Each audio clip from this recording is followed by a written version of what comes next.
भज मूढमते.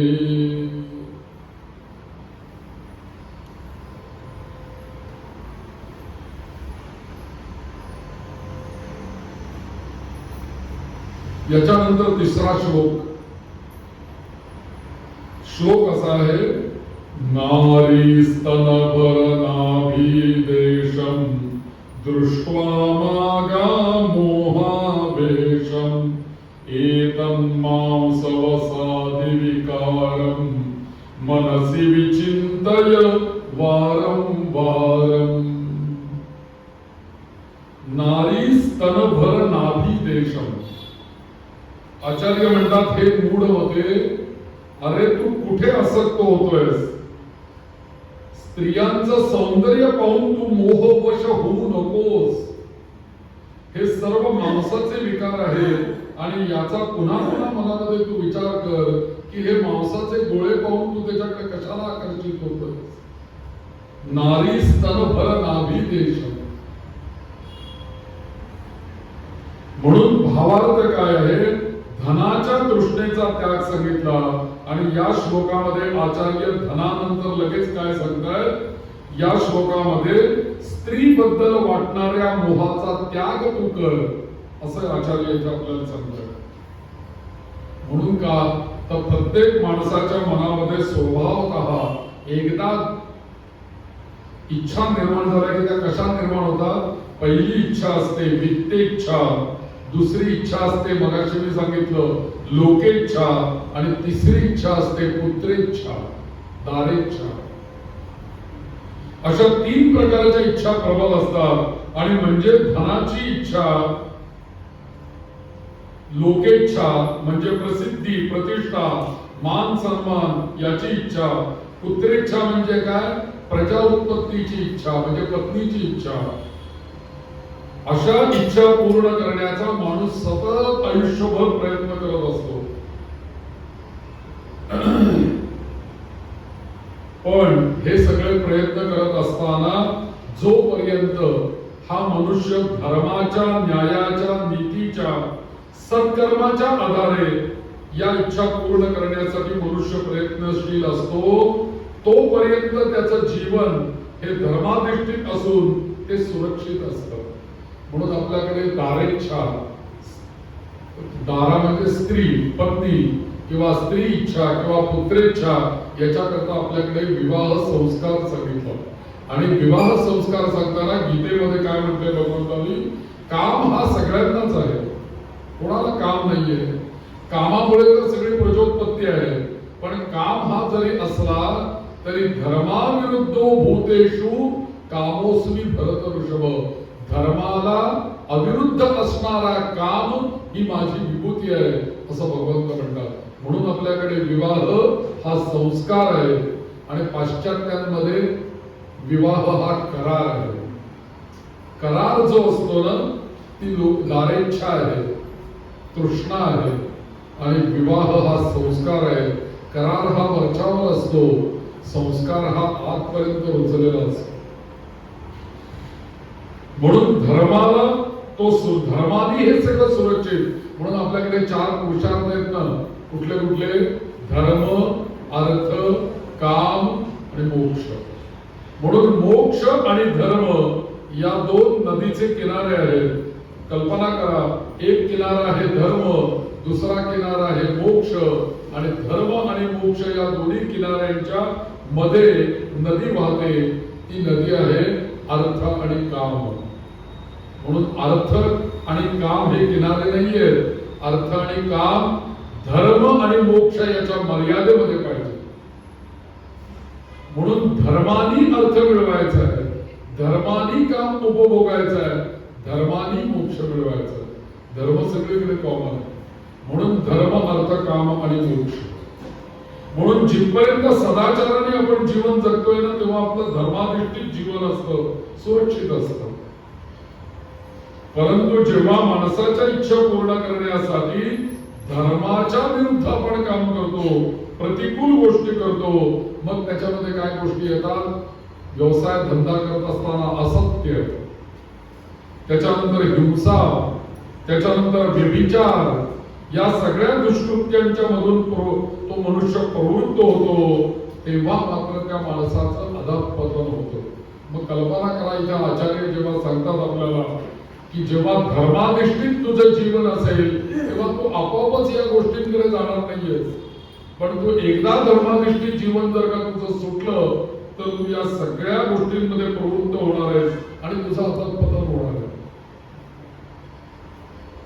आणि क्रमाक्रमाने शेवटी तुझं जीवन कसं होणार आहे? पशुतुल्य होऊन जाणार आहे.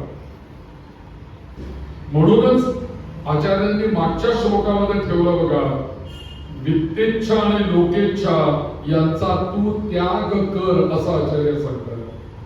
तृष्णा, धनाच्या तृष्णेचा तू त्याग कर, म्हणजेच लोकेच्छेचा त्याग होईल. आणि म्हणून आता तिसऱ्या श्लोकामधनं आचार्य असं म्हणताय, तू आता पुत्रेच्छेचाही त्याग सांग कर, कारण प्रजोत्पत्तीची इच्छा ही माणसाच्या प्रत्येक जीवाच्या जीवनातली एक स्वाभाविक इच्छा आहे. आणि तसं जर का बघितलं तर स्त्रीला सुद्धा पुरुषाबद्दल, पुरुषांना स्त्रियांबद्दल हे निसर्गतः आकर्षण आहे. याच्यातूनच प्रजोत्पत्ती होते आणि याकरता आपल्या धर्माने विवाह नावाचा मोठा संस्कार आपल्याकडे सांगितलेला आहे. ठीक आहे, तुला प्रजा उत्पत्ती करायची, वंश वाढवायचा आहे, मग विवाहाने एकत्र या, अग्नीला प्रदक्षिणा घालून एकत्र या आणि देवाच्या आणि ब्राह्मणांच्या साक्षीने एकत्र या, असं आपल्याकडे सांगितलं. म्हणजे तो विवाह, ती संतती धर्माधिष्ठित होईल.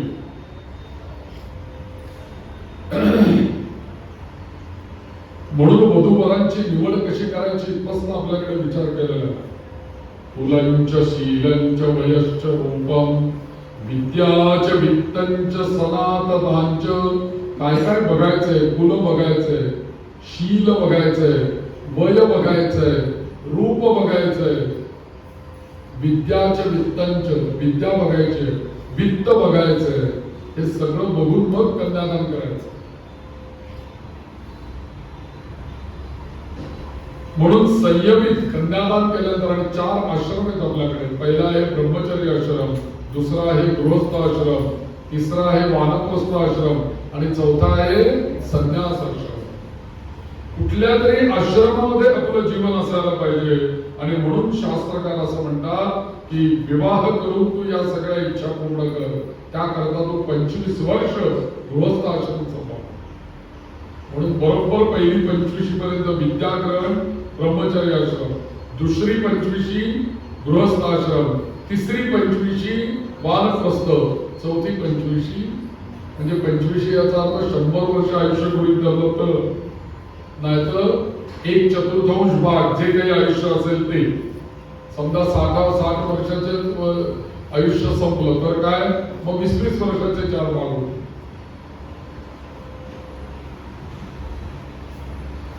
म्हणून विवाह हा संस्कार त्याकरता सांगितला. आणि आजकाल जर का बघितलं तर या विवाह संस्काराचं काही गांभीर्यच राहिलेलं नाही, याचा विचारच राहिलेला नाही. मग ही मुलं जी आहेत सगळी तरुण मुलं एकमेकांच्याकडे पाहतात, आकर्षित होतात, त्यांच्या सौंदर्याला बळी पडतात आणि मग भावनांच्या बरोबर वाहत जातात, एकमेकांच्या मध्ये आसक्त होतात, एकत्र जीवनाची स्वप्नही रंगवतात, विवाहबद्ध होतात आणि मग लग्न झाल्यानंतर एकमेकांचे दोष त्यांना दिसायला लागतात. आधी कुठलेही दोष दिसलेले नाहीये, आता दोष दिसायला लागले लग्न झाल्यानंतर. आणि मग काय होतं, संघर्ष सुरू होतो, मग वाद सुरू होतात, मग एकमेकांचं प्रेम कुठेतरी विरून जातं आणि मग द्वेष, मत्सर, कपट हे सगळं निर्माण होतं.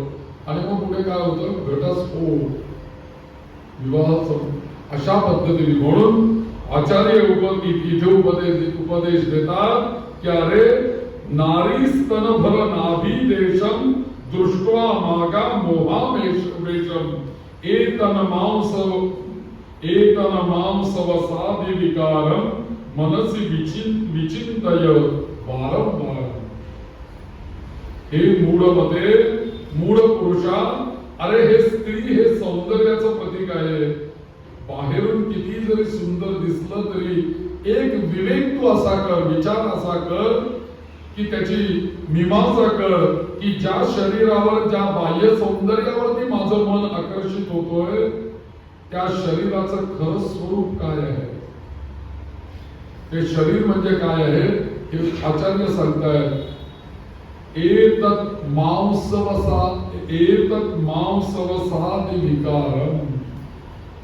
मांसाचा एक गोळा आहे शरीर म्हणजे. चरबी आहे, अस्थि आहे, रक्त आहे, हे सगळं काही याचं जे शरीर बनलेलं आहे. बाहेरून फक्त चांगल्या कातडीचा मुलामा त्याला दिलेला आहे. आणि म्हणूनच सुभाषितकार एका ठिकाणी असं म्हणतात, इदं शरीरम कृमिजाल संकुलम स्वभाव दुर्गंधम शौचमध्रुवम रचायुतम मूत्र पुरीश भाजनम रमंती मूढान रमंती पंडिता. हे स्थूल शरीर म्हणजे अनेक कृमींचं, अनेक जंतूंचं संकुल आहे. म्हणजेच शरीराच्या आत अनेक कृमी आहेत. स्वभावतः हे शरीर दुर्गंधी आहे, अशुद्ध आहे, अनित्य आहे. आणि या शरीराला कितीही जरी आत्ताच्या काळात बोलायचं झालं तर स्प्रे मारले तरी थोड्या वेळाने पुन्हा ते मूळ पदावर दुर्गंधीवरच येईल. का स्प्रे मारावे लागतात? कारण मूळ दुर्गंधी आहे, म्हणून स्प्रे. म्हणून तरी आपण आपल्या शरीराचा या दृष्टीने तू विचार कर. म्हणून आपण काय करतो, सारखे आंघोळ करून आपलं शरीर स्वच्छ करतो. स्थूल शरीराची निर्मिती जी काही आहे ती अनित्यच आहे. स्थूल शरीर शाश्वत आहे का? आपण हे शरीर घेऊन जाणार का यमाच्या घरी? शरीर तर इथेच ठेवायचं आहे. एक ना एक दिवस या शरीराचा मृत्यू होणार आहे. नव्हे तर शरीराची माती होणार. मग ज्या शरीराची माती होणार आहे, जे शरीर मलमूत्राच्या साठाच्या शरीरामध्ये आहे, असं शरीर त्याची का मला आसक्ती होते, का माझं मन तिथे हे होत आहे, असा विवेकाने तू विचार कर. आणि म्हणून शरीरावरती असुक्त होऊन इंद्रिय भोगांच्या आहारी तो मनुष्य जातो. आणि वर्षानुवर्ष नव्हे, जन्मोनजन्म तो काय होतो, कामुक होतो, भोग लंबट होतो, स्त्री लंबट होतो आणि स्वैराचारी होतो, असं गरुड पुराणाने सांगितलं. म्हणून खरंच स्वरूप जाणलं पाहिजे. आणि म्हणून स्त्रीचा केवळ उपभोग घेणं हे जीवन नाहीये. पुराणांच्या मध्ये अनेक बोधप्रद कथा आपल्याला येतात की त्या देवी भागवतामध्ये कथा येते की प्राचीन काळी पुरुरवा नावाचा राजा त्या उर्वशीमध्ये आसक्त झाला. रात्रंदिवस तिच्यामध्ये रममाण झाला, कामांत झाला. आणि शेवटी ती उर्वशीच त्या याला पुरुरवा नावाच्या राजाला उपदेश देते, अरे तू कशाला इथे आसक्त झालाय? इंद्रिय भोगातील व्यर्थता आणि क्षणिकता ती उर्वशी त्याला समजावून देते. आणि मूढ अज्ञानी कामुक लोक जे आहेत तेच स्त्रीमध्ये आसक्त होतात. स्त्री वेड्या लोकांच्या मधील पौरुषत्व, पुरुषार्थ हे कालांतराने नष्ट होणार आहे असा ती उपदेश देते. आणि म्हणून तू विचार कर, याच्यात अडकून राहू नको असं ती त्याला सल्ला देते. म्हणून इथे आचार्य म्हणतात, त्या शब्दामध्ये त्यांनी ते हे ठेवलं. आणि आपल्याकडे स्त्रीला अजिबात कमी समजलेलं नाही पण धर्मामध्ये हे आचार्यांनाही माहिती. कारण लक्ष्मी नारायण, उमा महेश्वर, उमेचं नाव आहे, शक्ती आहे म्हणून शक्य पुरुष आहे, शक्ती आहे म्हणून ईश्वर आहे. कारण आपल्याकडे स्त्रीला शक्तीचं प्रतीक मानलेलं आहे. स्त्रीमध्ये निर्माण शक्ती आहे, धारणा शक्ती आहे, संहार शक्ती आहे. आणि म्हणूनच या स्त्री रूपामध्येच महिषासुर मर्दिनी, तिने या महिषासुराचा वध केलेला आहे. या शक्तीने रक्तबीजासारख्या राक्षसांचं निर्नालन केलेलं आहे. अशी प्रचंड शक्ती या स्त्रीमध्ये आहे. आणि म्हणून या स्त्रीमध्ये, या स्त्रीशिवाय विश्वामध्ये शक्ती कोणाकडेच नाहीये. स्त्रीकडेच जास्त शक्ती आहे. आपल्याकडे त्या संस्कारांमध्ये असं सांगितलेलं आहे, माझी पत्नी ही जी आहे तीच फक्त माझी पत्नी आहे. माझ्या पत्नीच्या व्यतिरिक्त जगामधल्या जेवढ्या स्त्रिया आहेत तेवढ्या स्त्रिया मला कोणासमान आहेत तर माते समान आहे. हे आपल्या संस्कारातच सांगितलं. माझी पत्नी हीच पत्नी, बाकी सगळ्या जगातल्या स्त्रिया मला माते समान आहे, मातृतुल्य आहे. आणि म्हणूनच आपल्याकडे तो श्लोक फार सुंदर येतो, मला तो फार श्लोक आवडतो.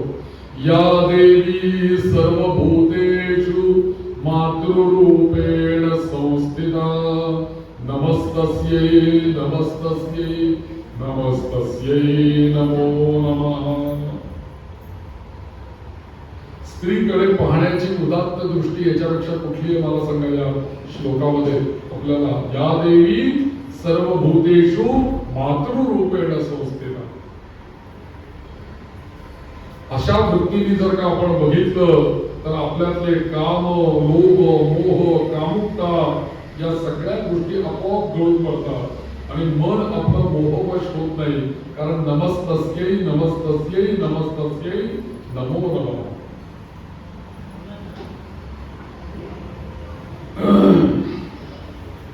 आणि म्हणून मनुष्याचं जीवन अंतर्बाह्य शुद्ध होतं.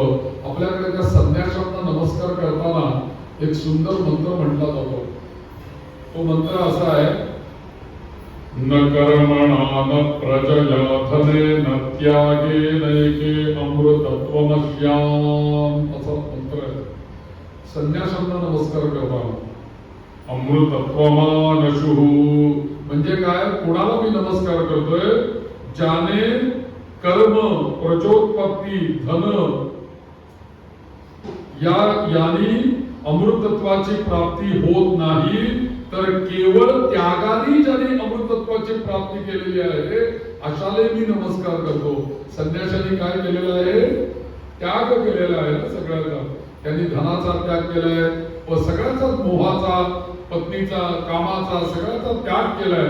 आणि म्हणून त्या मंत्राचा सरळ सरळ अर्थ असा आहे, न कर्मणा, धनानी किंवा कर्मानी किंवा प्रचोत्पत्तीनी अमृतत्वाची प्राप्ती होत नाही, तर केवळ त्यागे नैके अमृतत्वमानशुः, केवळ त्यागानेच अमृतत्वाची प्राप्ती होते. असा मंत्र संन्यासाला नमस्कार करायला म्हणायला सांगितलं. म्हणून आपण जी म्हणतो ना, पुत्रेच्छा, वित्तेच्छा आणि लोकेच्छा, यापैकी कोणती तरी कामना आपल्या मनामध्ये प्रबळ आहेच. आणि म्हणूनच रात्रंदिवस मनुष्य त्याच्या मागे सतत धावत असतो. याच्यानंतर एक दुसरी कामना म्हणजे काय, पैशांची कामना. अधिकाधिक पैसे कसे मिळतील, धनसंग्रह कसा वाढेल असा त्याला ध्यास लागतो. लोकेच्छा, प्रतिष्ठा कशी मिळेल याचा त्याला ध्यास लागतो. आणि काही वेळेला असं होतं की लोकेच्छा एकदा मागे लागली ना की माणूस स्वतःला पदव्या देऊन घेतो. दारावर पाटी लावलेली असते, तिथे आपली पदवी लिहून पुढे आपल्याला नाव येतात. आपल्याला कोणी नाही दिली तर आपली आपण घ्यायची पदवी. मग अशी लोक, कारण लोकेच्छा, मला कोणीतरी मोठं म्हणावं, आपणच आपल्या नावासमोर विरोधावल्याचं लावतो. आणि मग काय, एकदा लोकेच्छा आली, प्रतिष्ठा मिळाली, पैसे मिळाले की मग त्याचं मन कुठे जातं, मग त्याचं मन कनक आणि कामिनीचा विचार करायला लागतं. एकाने एक पुढे आहे. पहिली धनाची इच्छा, मग प्रतिष्ठेची इच्छा, मग कनक कामिनीची इच्छा. कनक म्हणजे सुवर्ण, कामिनी म्हणजे स्त्री. आणि मग त्याचं इंद्रिय, शरीर जे आहे, त्याची इंद्रिय जी आहे ती व्याकुळ होतात सगळं भोगण्यासाठी. आणि म्हणूनच माणसाने तरुण वयामध्ये विचार करावा, स्त्रियांकडे पाहून मोहवश होऊ नये असं आचार्य म्हणतात. महत्वाची सूचना आचार्यांनी या श्लोकामध्ये दिली आहे. केवळ आपल्या धर्मपत्नी बरोबर रममाण होऊन उत्तम संतती करणं हा आपला धर्म आहे. आणि जीवनामध्ये अखंड सत्कर्मामध्ये प्रवृत्त होणं आणि धर्माचा मार्ग कधीही न सोडणं हे आपलं महत्वाचं कर्तव्य आहे. या श्लोकामध्ये आचार्य हेच तर आपल्याला सांगतात. म्हणून या श्लोकाबद्दल आपल्याला शिकायचंय काय, तर गृहस्थ आश्रम हा खूप मोठा आहे. स्त्रियांकडे बघताना दृष्टी आपली मातेची पाहिजे, हे आपण या श्लोकामध्ये पाहिलं. दुसरी गोष्ट म्हणजे आपल्या पत्नी व्यतिरिक्त ज्या सगळ्या स्त्रिया आहेत त्या माते समान आहेत, ही एक दृष्टी. तिसरी दृष्टी म्हणजे विवेक दृष्टी, की अरे ज्याच्याकडे मी असक्तो होतोय, शंकराचार्य म्हणतात की तो तर मांसाचे गोळे, त्याच्याकडे तुम्ही कशाला आकर्षित होतो. हा विवेक हे पण याच्यामध्ये सांगितलं. आणि म्हणून या गृहस्थ आश्रम एकदा आपण जर का स्वीकारला तर या गृहस्थ आश्रमामध्ये सुद्धा त्यागाला फार मोठं महत्व आहे. तुम्हाला एका वाक्यात सांगतो म्हणजे लक्षात येईल की आपला ब्रह्मचर्य आश्रम ही आपण एखाद्या मुलाला गणित शिकवताना शिकवतो ना, पहिल्यांदा त्याला बेरीज शिकवतो. ती बेरीज व्यवस्थित यायला लागली की त्याला वजाबाकी शिकवतो. वजाबाकी व्यवस्थित यायला लागलं की गुणाकार शिकवतो. गुणाकार वजाबाकी बेरीज यायला लागली व्यवस्थित, शेवटी भागाकार शिकवतो. मग आपलं जीवन कसं आहे? ब्रह्मचर्य आश्रम ही आपल्या आयुष्यातली बेरीज आहे. प्लस मला या ब्रह्मचर्य आश्रमामध्ये सगळं मिळवायचंय, ज्ञान मिळवायचंय, बल मिळवायचंय, मी अधिक सर्व काही मला मिळवायचं म्हणजे अधिक, म्हणजे आयुष्यातली बेरीज म्हणजे ब्रह्मचर्य आश्रम. आता मी हे सगळं मिळवलं 25 वर्ष. आता हे मिळवलेलं माझ्या पुढच्या पिढीकडे मला ते संक्रमित करायचंय, पाठवायचंय. म्हणजे काय करायचंय? वजाबाकी करायची. आता मी बेरीजही केली, वजाबाकीही केली. बेरीज आणि वजाबाकी करत असताना गेल्या 50 वर्षामध्ये जो मला अनुभव आला, या सगळ्याचा माझ्या डोक्यामध्ये काय पाहिजे? गुणाकार पाहिजे, वानप्रस्थ आश्रम. आणि सरते शेवटी काय पाहिजे? की आता लक्षात आलं पाहिजे की आता माझ्या बरोबर काहीच येणार नाहीये, मग मी भागेले सर्व काही. म्हणून भागाकार हे जीवन आहे. आचार्य इथे आपल्याला हे सांगतात.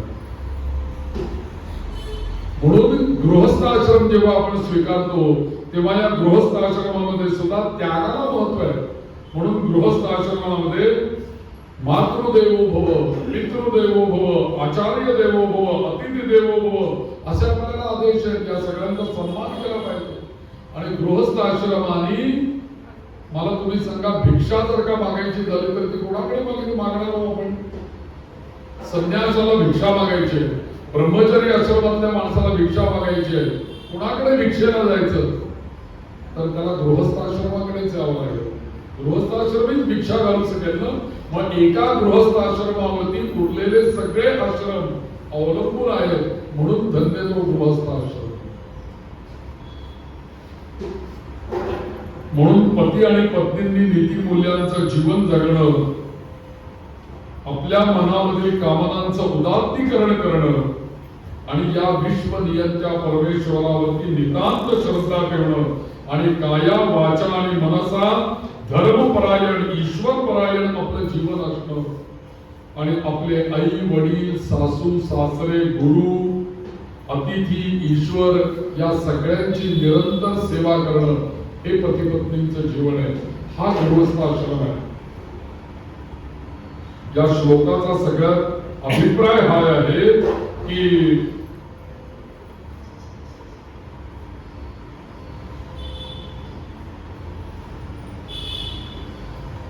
याप्रमाणे जीवन जगण्याकरता जसं नदीच्या प्रवाहाप्रमाणे प्रवाहाच्या दिशेने पोहणं सोपं आहे, पण नदीच्या प्रवाहाच्या विरुद्ध पोहणं हे अवघड आहे.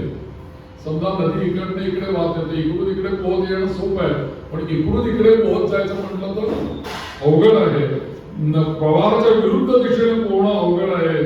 त्यासाठी आपल्याला प्रवाहाच्या विरुद्ध जर का पोहायचं असेल तर आपल्याकडे प्रयत्न, शक्ती, धैर्य, जिद्द या सगळ्या गोष्टी असतील तर आपण या प्रवाहाच्या विरुद्ध पोहू शकू. त्याचप्रमाणे आपल्या माणसाची जी सगळी इंद्रिय आहेत ही सहजगत्या उताराकडे वाहत जातात, पण त्यांना विरुद्ध दिशेला जर का आपल्याला प्रवाहित करायचं असेल तर इंद्रियांचा बाह्य प्रवाह जर का थांबवायचा असेल आणि तो अंतर प्रवाह जर का निर्माण करायचा असेल तर ते प्रवाहाच्या विरुद्ध दिशेने होईल नाही का?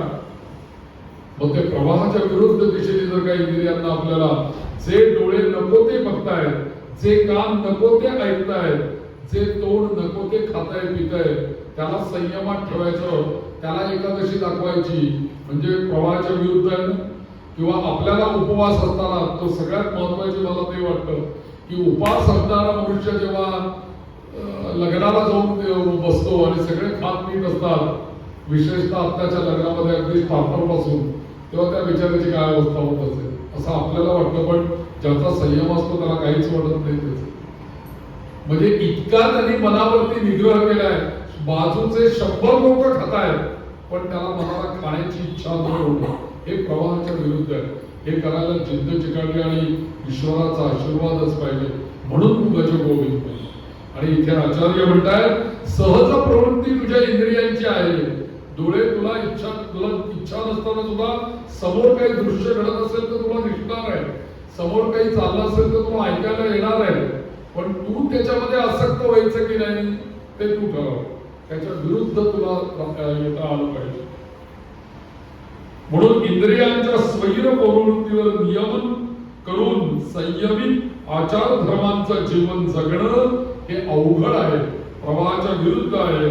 आणि यासाठी आचार्य म्हणतात तुझ्या ठिकाणी विवेक पण पाहिजे आणि विवेकजन्य वैराग्याची आवश्यकता पाहिजे.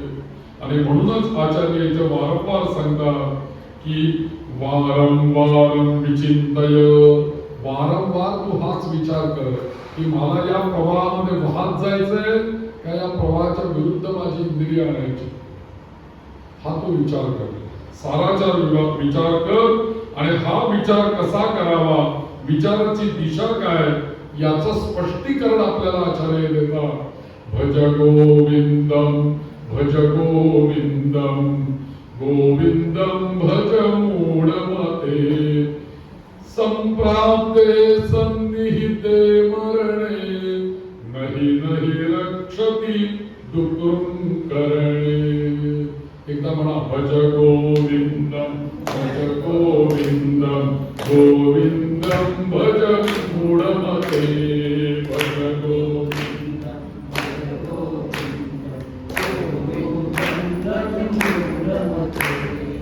भज गोविंदम भज गोविंदम गोविंदम भज मूढमते.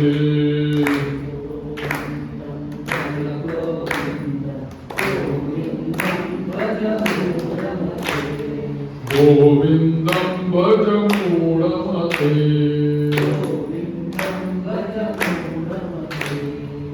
चौथा श्लोक यातला असा आहे, पुढचा श्लोक नलिनी दलगत जलमती तरलम नलिनी दलगत जलमती तरलम यद्वज्जीव जीवितमतिशय चपलम विद्दिव्याद्यभिमानग्रस्तं लोकं शोकहतं च समस्तं. चौथा श्लोक आचार्य म्हणतात त्या श्लोकाचा सरळ अर्थ असा आहे की कमळाच्या पानावर नलिनी दलगत जलमती तरलम, जलम अति तरलम, नलिनी दल कमळ, कमळाच्या पानावरच्या पाण्याच्या थेंबाप्रमाणे जीवन हे अतिशय क्षणिक आहे रे बाबा. तुला असं वाटेल ते खूप मोठं आहे जीवन, तसं नाहीये. कमलपत्राच्या पाण्याच्या थेंबाप्रमाणेच तुझे जीवन आहे, अतिशय क्षणिक आहे. आणि म्हणून तू काय कर, अभिमान रूपी व्याधीनं ग्रस्त, शोकांनाही ग्रस्त झालेलं तुझं जीवन आहे असं तू निश्चितपणे जाण. या म्हणजे इथे आचार्य सांगताय की कमळाच्या पानावरच्या थेंबाप्रमाणे तुझं जीवन आहे. आणि हे सुद्धा जीवन कसं आहे तर अभिमान आणि व्याधींनी ग्रस्त आहे. आणि इतकंच नव्हे, शोकानेही ग्रस्त आहे असं तू निश्चितपणे जाण. आणि भावार्थ आचार्यांनी इथे इतका सुंदर दृष्टांत शब्द सुद्धा किती म्हणायला छान आहेत बघा. नलिनी दलगत जलमती तरलम नलिनी दलगत जलमती तरलम. सुंदर रचना आहे, गेयी आहे, स्तोत्र आहे, अति सुंदर श्लोक आहे. आचार्यांनी इथे चक्क दृष्टांतच दिला. पहिल्याच याच्यामध्ये कमळाचं फूल उगवलं आहे आणि त्या कमळाच्या पाकळीवर पाण्याचा एक थेंब आहे. आणि तो थेंब जेव्हा आपण त्याला दुरून पाहतो तेव्हा तो अतिशय सुंदर दिसतो, चकाकतो कमळाच्या पानावरती. सौंदर्याला तो ओथंबत असतो, परंतु क्षणात वाऱ्याची एक झुळूक येते आणि ती झुळूक आल्यानंतर तो थेंब पान हलतं आणि तो थेंब पटकन खाली पडतो. थेंब खाली पडतो आणि त्या थेंबाचं त्या पाकळीवरचं अस्तित्व नाहीसं. त्या थेंबाचं अस्तित्व इतकं किती क्षणिक आहे मला कल्पना करा. केव्हा तो थेंब त्या पानावरती आला, तो छान दिसतोय दिसतोय दिसतोय म्हणून तो वारा आला तर खाली पडला.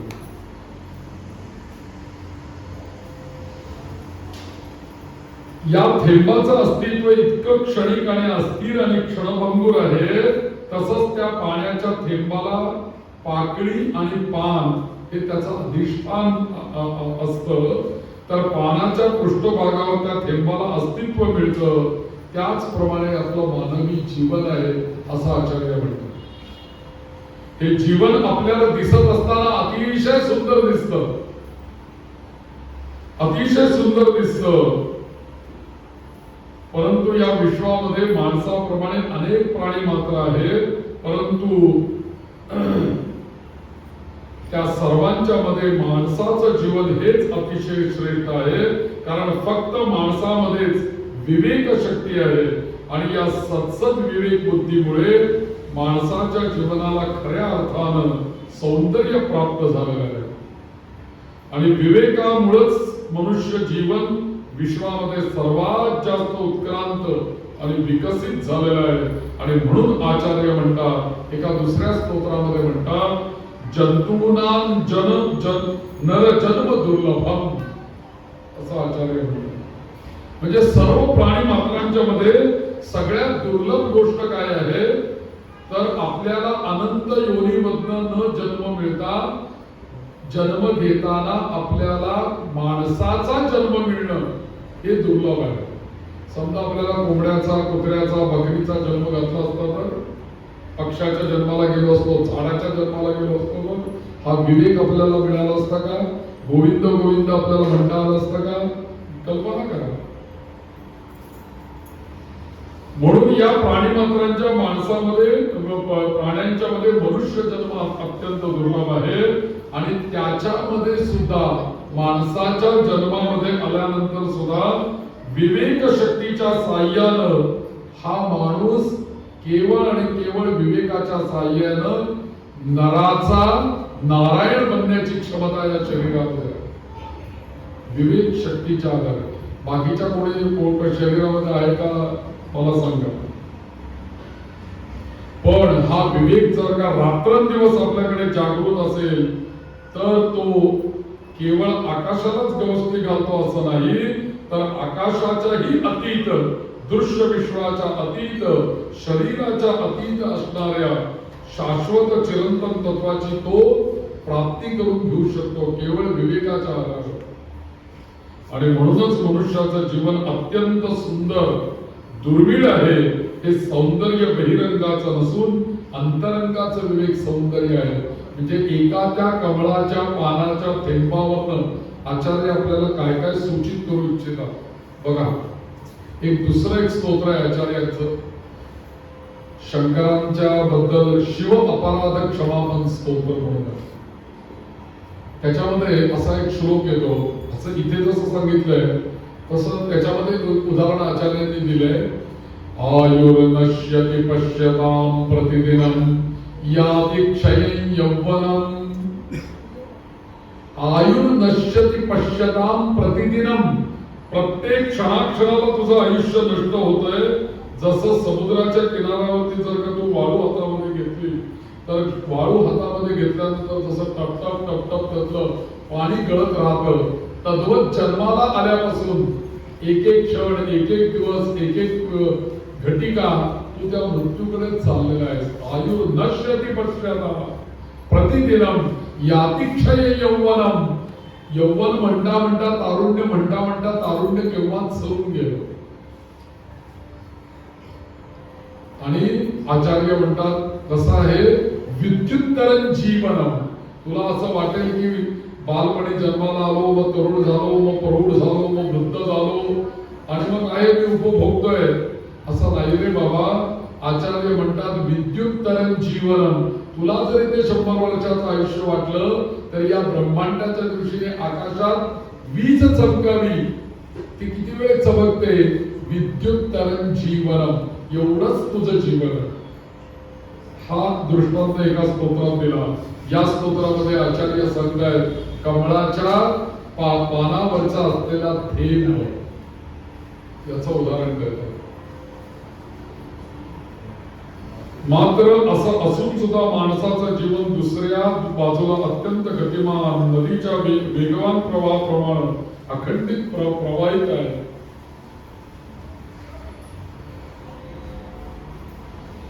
आणि काळाच्या गतीबरोबर आपलं जीवन पुढे पुढे जातच राहतं. म्हणून आचार्य म्हणतायत की बाल्यावस्थेपासून तारुण्य, प्रौढ, वृद्धावस्थापर्यंत तो आपल्याला काळ घेऊन जातो.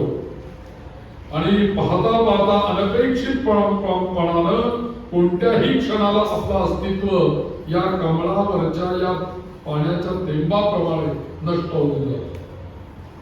एक वाऱ्याची झुळूक म्हणजे काळ आहे, तो थेंब खाली पडतो. याचा विचार आपण प्रत्येक माणसाने करायला पाहिजे. आणि याचा विचारावरून जीवन जगत असताना मनामध्ये अनेक प्रकारच्या आपण कल्पना करतो, स्वप्न रंगवतो, मनोराज्य रचतो, कल्पना विलासामध्ये आपण रमून जातो. परंतु आपल्याला माणसाला वास्तवाचा भाग राहत नाही की आपण या कमळाच्या पानावरती आहोत. केव्हा वाऱ्याची झुळूक येईल, पान हलेल आणि आपण त्याच्यावर खाली पडू, याचा भान आपल्याला राहत नाही. एका क्षणामध्ये वाऱ्याची झुळूक येते, काळ येतो आणि माणसाचं अस्तित्व नष्ट होऊन करून टाकतो. एका क्षणात होतायचं नव्हतं होतं. आणि म्हणून जातस्य ही ध्रुवो मृत्यू ध्रुवं जन्म मृतस्य च. जो जो जन्माला आलेला आहे तो एक दिवशी मरण पावणार आहे आणि जो जो गेलेला आहे तो एक दिवशी पुन्हा जन्माला येणार आहे. हे अपरिहार्य आहे. आणि म्हणून असं हे जीवन कमलपत्रावरील पाण्याच्या थेंबाप्रमाणे अति तरल, अति चंचल, गतिमान, क्षणभंगुर तर आहेच. परंतु याशिवाय आचार्य आणखी वर्णन करतात विद्धि व्याध्य विमानग्रस्तम लोकम शोक हतंच समस्तम. मनुष्याचं शरीर हे अनेक प्रकारच्या विद्धि व्याध्यभिमानग्रस्तम. अहो हे नुसतं जीवन असं नाहीये. आचार्य म्हणतायत की भयंकर व्याधींनी ग्रस्त आहे. त्याचं अंतरंग अहंकार, ममकार, दंभ, दर्प, असूया, स्वार्थ, क्षोभ, संताप, चिंता, द्वेष, मत्सरादी विकारांनी ग्रस्त झालेले आहे. आचार्य म्हणतायत. म्हणून इथे बघा विद्धि व्याध्यभिमान, व्याधी अभिमान ग्रस्त. ग्रस्त म्हणजे बांधलेलं. आणि म्हणून ग्रस्त झालेलं असं जीवन जन्मल्यापासून मरेपर्यंत माणसाला अभिमान हा लागलेला महान रोग आहे असा आचार्य. हा रोग कमी करण्याच्या ऐवजी माणूस काय करतो? प्रत्येक प्रसंगामधून त्या अहंकाराला खत पाणीच घालत राहतो. अजून कसा वाढेल, अजून कसा वाढेल. त्यामुळे सर्व विकार वृद्धिंग होऊन सतत उभाळून बाहेर येतात. आणि त्यामुळे उद्विग्नता, अशांतता, संतप्तता, निराशता, अस्थिरता सतत त्याला मिळतात. आणि मग काय होतं? नैराश्य येतं जीवनामध्ये आणि ताण तणावाखाली आणि भीतीमध्ये मनुष्य जगायला लागतो. आणि म्हणून आचार्य असं म्हणतात की आता यातून जर का तुला सुटायचं असेल तर एकच तुला उपाय मी सांगतो. असं जीवन आहे. त्यामुळे या सगळ्या क्षणभंगुर जीवनामध्ये तू काय करशील, याचं सोनं तू कसं करशील, यातून जर का तुला मुक्त व्हायचं असेल तर तुला प्रथम विचार करायला पाहिजे माझ्या या जीवनाचं अधिष्ठान काय आहे. जन्मल्यापासून आतापर्यंत या क्षणापर्यंत असणाऱ्या जीवनाचं आपण जर का प्रामाणिक निरीक्षण केलं तर असं आपल्याला समजलेलं आहे की कर्तुम अकर्तुम नाही, मी श्रेष्ठ नाही, तर माझ्या जीवनाला कोणीतरी आश्रय दिलेला आहे, अधिष्ठान आहे. आणि ते अधिष्ठान कोणाचं आहे? या जगन्नियंता परमेश्वराचा आहे, म्हणजेच त्या गोविंदाचा आश्रय आहे. या परमेश्वरानं निर्माण केलं विश्व, त्यानेच मला निर्माण केलं आणि तोच आमच्या सर्वांच्या जीवनाचा एकमेव आधार आहे आणि त्याच्या सत्तेनं सर्वांना सत्ता अस्तित्व प्राप्त होतं. अशा सर्वशक्तिमान परमेश्वराला आपण काय केलं पाहिजे? अनन्य शरण केलं पाहिजे. हाच या मनुष्याचा पुरुषार्थ आहे. म्हणून अनित्यम असुखम लोकम इमं प्राप्य भजस्व माम. आणि म्हणून याला शरण जाण्यासाठी आचार्य म्हणतात, भज गोविंदम भज गोविंदम गोविंदम भज मूढमते. भज गोविंदम भज गोविंदम गोविंदम भज मूढमते. प्राप्ते